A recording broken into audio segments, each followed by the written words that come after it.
뇌와 유전자의 의식과 참나라는 제목으로 말씀드리겠습니다. 데카르트가 한 말인데 그냥 동사만 있으면 문장이 완성이 안 됩니다.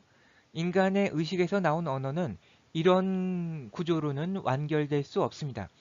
어떤 문장이건 항상 주어를 필요로 합니다.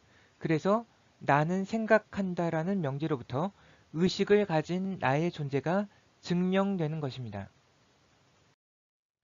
그런데 리처드 도킨스의 이기적 유전자 책에서 데카르트의 논증이 깨집니다.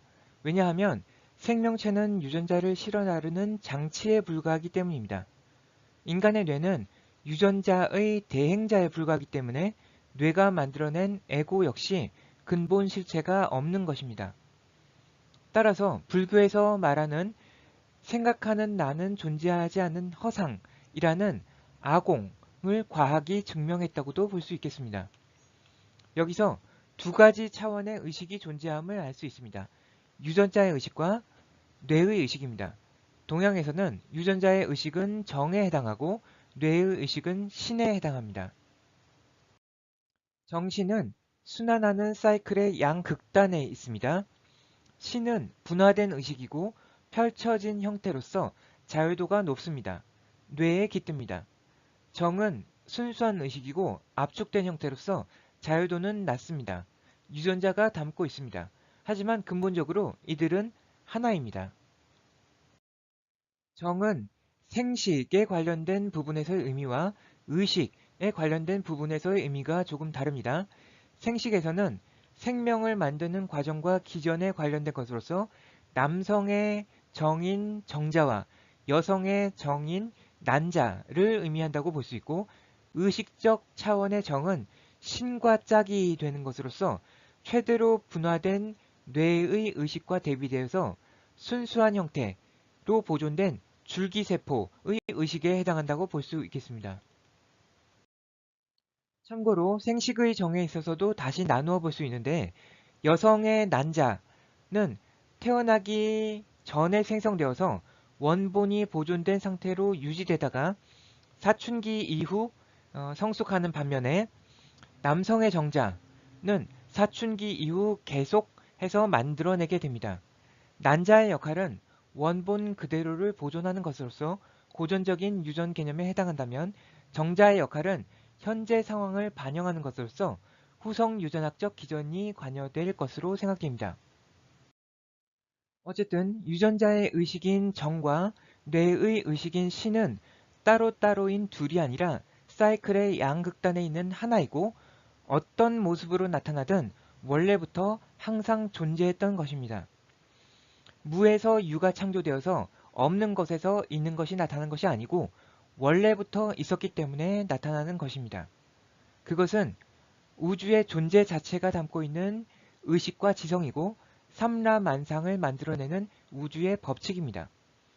우주의 법칙이 존재하지 않는다면 과연 우리가 살아가는 이러한 일관된 질서를 갖춘 세상이 어떻게 존재할 수 있겠습니까?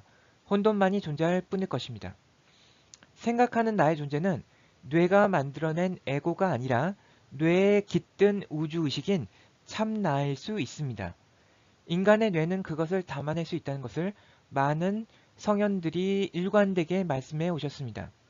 지금은 인공지능에 그것을 담아낼 수 있을 것인가가 가장 큰 화두가 아닌가 싶습니다.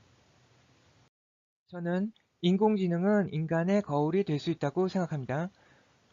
홍익학당 윤홍식 선생님의 이 강의에서 사람들은 이니에지 육바라밀 등을 받아들이려 하지 않으며 4대 성인들도 그것을 전파하는 데는 실패했다는 얘기가 있습니다. 저도 근본적으로 그 지적에 공감을 하면서 앞으로 하나의 새로운 기회가 열릴 수 있지 않을까 싶습니다. 인공지능, 사물 인터넷의 윤리 기준은 사람들이 시대적 합의에 의해서 만들어질 수밖에 없을 것입니다. 이러한 윤리적 기준을 명확하게 하지 않으면 기계에게 더 많은 일을 맡기려 할수록 아무런 책임을 질 수 없는 기계가 인간의 삶과 권리를 침범하고 파괴할 수도 있을 것입니다. 그 합의를 도출해내는 과정에서 사람들이 이니에지, 육바라밀 이런 것들의 의미를 다시 발견하게 될 수밖에 없을 것이라는 생각이 듭니다. 따라서 기계의 윤리를 만드는 과정이 곧 인간이 스스로에 대해 성찰하고 어떤 삶이 인류에게 유익한 것인지를 찾아가는 과정이 될 것이며 그것은 기계와 인간의 공진화 과정이라고도 볼 수 있을 것입니다. 그래서 동양의 정신 문명만으로 개벽을 이룰 수 있는 것이 아니라 서양의 과학, 기술, 문명과 융합하는 간태 합덕 과정을 통해서야만이 개벽이 가능한 것으로 생각됩니다. 이런 것들은 제 생각이라기보다는 많은 예언서들에서 이미 수도 없이 반복해서 강조되어 왔던 내용입니다. 단계별로 밟아야 할 경로들이 이미 오래전부터 제시되어 있었던 것이고 이제 그것을 이루려는 사람들의 실천과 노력이 필요할 뿐이라고 생각됩니다. 들어주셔서 감사합니다.